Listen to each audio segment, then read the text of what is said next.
Good evening, everyone, and welcome to our session on Introduction to Git and GitHub.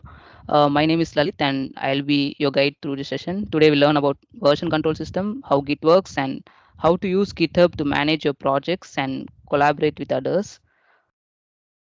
Whether you're a beginner or you have some experience with version control, this session will provide you with basic knowledge and some hands-on experience you need to get started with Git and GitHub.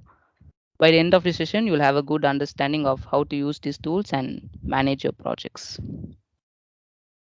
And these are the topics which we'll be covering this in this session. And before starting, a quick disclaimer: this is a beginner-friendly session, so it is not designed to be an advanced course. We'll not be covering more advanced topics such as advanced Git commands, branching strategies, etc. This session is intended to give you a solid foundation and understanding of Git and GitHub and to provide you with the knowledge and skills you need to get your work started on your development journey. And then you need not follow along during the session. The recording will be available after the session. Also, all the setup is done in my system, which is a Windows OS. So I believe that Mac will also have a similar setup operations. All right, so what's Git? Git is a type of software called as an open source version control system which tracks changes to files. What it means is that it will detect all your code changes and you can use it to record different versions of your files at different points in time. So let's say you have a Python program that works perfectly and you have decided to implement a new feature or reduce the complexity of the code. Then you start making changes and then work on it for like 2 days. Then you realize that you have completely broken the code. Now what you want is you want to get back to the previous working version of your code, but obviously you cannot control C all your way back. So this is where Git can help you. Git can save all the changes you made over time and can track back to any previous version of your code you want. Just like how in a video game you can save your progress at regular checkpoints so that you can revisit them or ensure that your progress is not lost.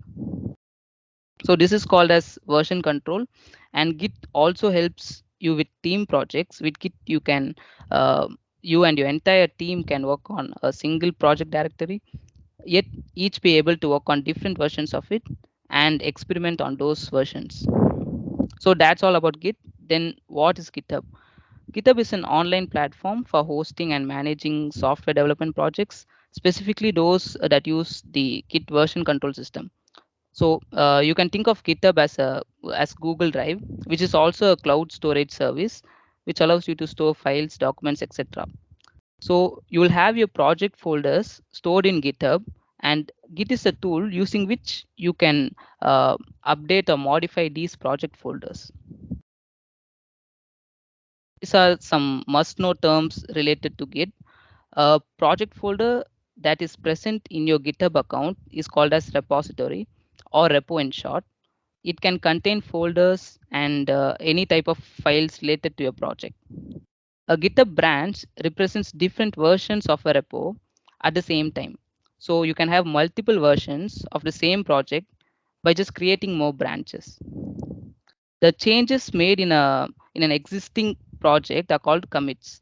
Each commit has or should have a description explaining why a change has been made. Then the action of uploading your project files or updating an existing project in GitHub with some changes is called as push. Similarly, the action of downloading project files from GitHub to your local system is called as pull.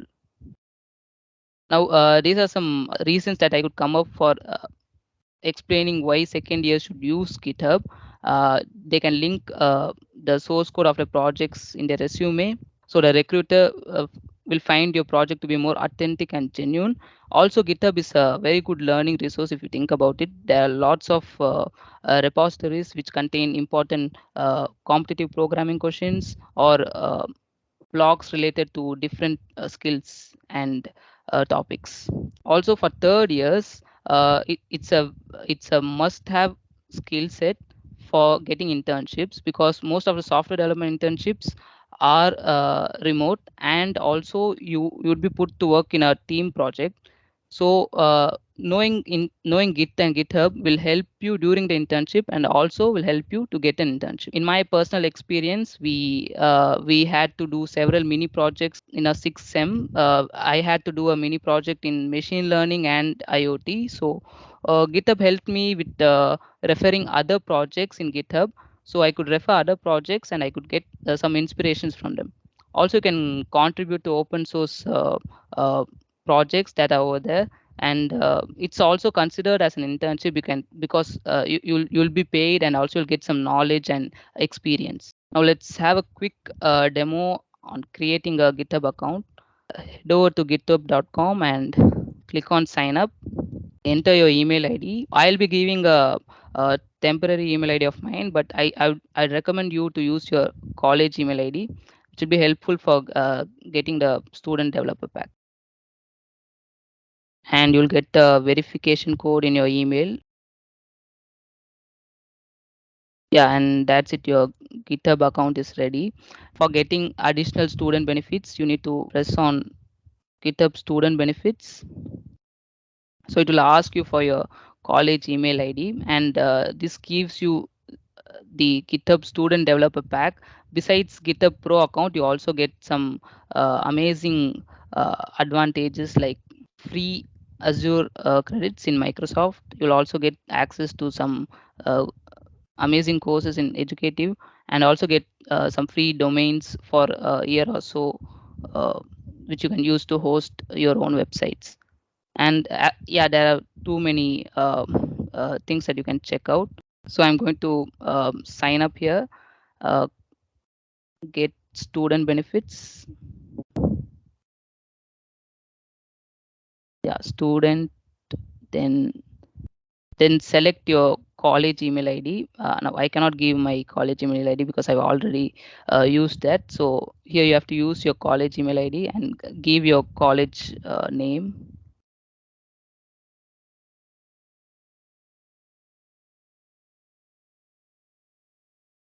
Hit on continue. It asks you for your student ID, so you can provide your college ID here. Like I've used it. It also contains the validity information. I cannot provide mine right now, but yeah, you can upload your image here and hit on process my application. Then it will lead you to a confirmation page, and it will ask you to wait for some days. It usually takes 30 minutes to 3 days to get your account verified, and then you'll have a pro GitHub account. You can go ahead without this pro account as well. It doesn't bring much of changes, but using the student pack will get other benefits as well, like I showed you before. Yeah, so after doing this, you'll have your GitHub account ready. So this is what it looks like. uh, right now we don't have any repositories here. Yeah, you don't have any repositories. So um, let me show my GitHub. Yeah, so this is my GitHub, and let me explain some cool features that you can use to use GitHub effectively. Now let's say you have a project, you are working on a project, and you are stuck on some implementation part. Let's say you're working on a stock price prediction project. You need to search it in the home page, not in your profile. So if I search it here, yeah, you'll get all the public repositories that contain those keywords, and you can sort these results as well. Like let's say you don't want any repositories to have any deprecated code, you want the latest version. You can go ahead and select recently updated, which will get you all the recently updated repositories which are assumed to have no deprecated code. Or let's say you want to check on repositories that only use Python. You can select the language which the repository should have here, and it will get you all the Python repositories that are present. You can go ahead and click anyone and view their code. You can also download their code by just clicking on code and downloading the zip folder. Or else, let's say you're not worried about the entire code, you just want to look at a part of the code of this repo. What you can do is you can change the domain here, just change in the URL, just change the .com domain to .dev. What it does is it opens that repository in your browser itself so that you can view the code as if you're viewing it in a VS Code editor. So this is how their uh, repo looks like. And these are some H file model files, and let's open some Python files. And yeah, you can, instead of downloading, and just view them directly from your browser using the .dev extension. Now let's try to populate a GitHub profile with some uh, repos here. For that, I'll be using GitHub Desktop. So you can search for GitHub Desktop over here.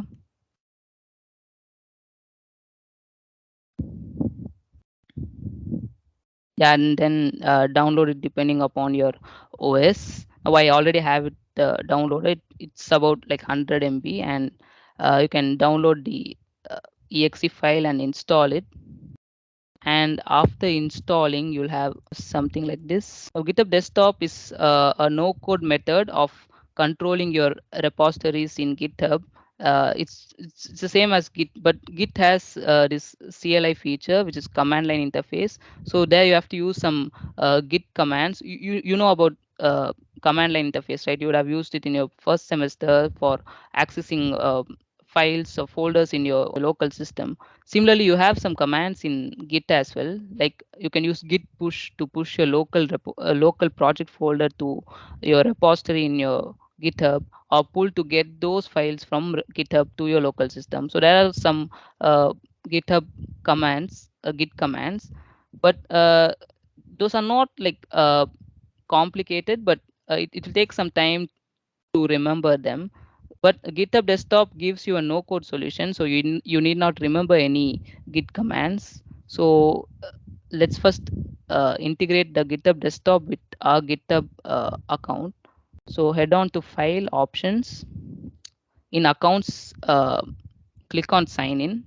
Continue with Browser. So it will ask you to authorize your GitHub account with GitHub, and yeah, now it's authorized with my main GitHub account, which is this one. So if you do that, it will authorize you with the newly created GitHub account.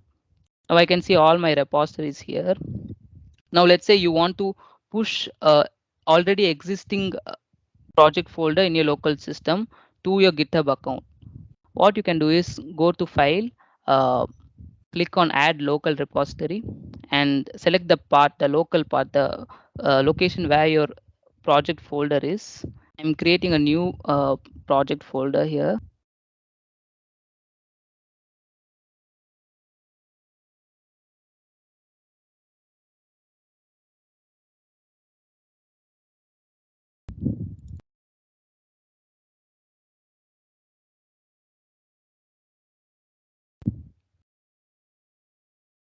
Yeah, so this is my project folder. I have a Python program inside this folder. Now I'm going to uh, push this project folder to my GitHub account. Click on Add Local Repository. Choose the path.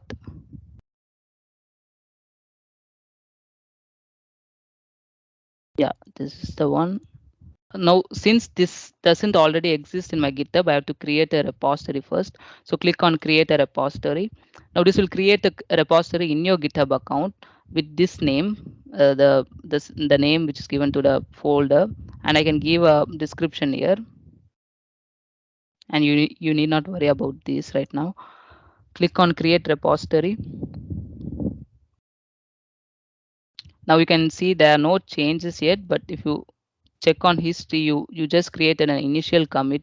Yeah, you have to click on publish repository. It says that publish this repository to GitHub. So the changes you made is still in your local system. You have to click on this so that it gets updated in your GitHub as well.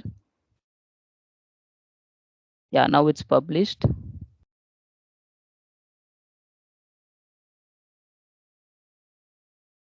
And if you check your GitHub account,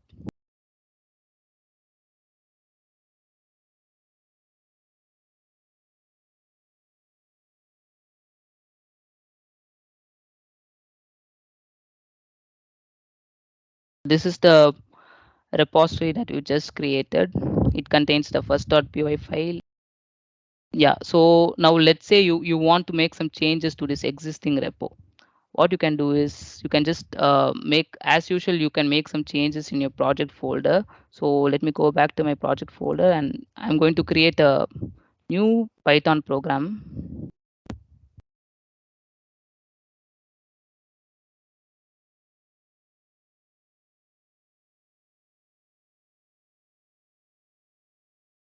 Yeah, now you can see that I've added another file to my project folder here. Now if I check my GitHub desktop, you can see that I've made a change. I've added a new file called second.py, and the green lines indicate the new number of lines, that the new code that have been added. So I can commit this again to my repo.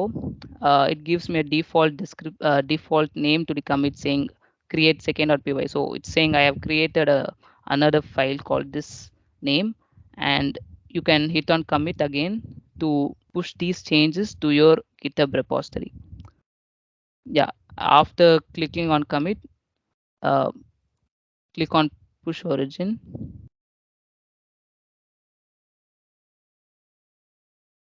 Yeah, now that's done as well. So if you check your GitHub account, uh, yeah, let me refresh this. Yeah, you can see that uh, there are now two commits here. We have the second.py file also present here. Now in case you want to check out the previous commit, you can just click on the commits and uh, select the first commit to view the uh, code that you added for the that particular commit. Yeah, so that's how Git works. You can check out different versions of your code base that you saved at different checkpoints in time. Yeah, and now that this is being pushed, you can see that there are no changes here because we already saved all the changes. And if you check on history, it shows you the initial commit and the second.py commit which we made. So that's how we use GitHub Desktop to update the changes to your GitHub account. Yeah, so that's all I had. If you have any questions, you can ask now.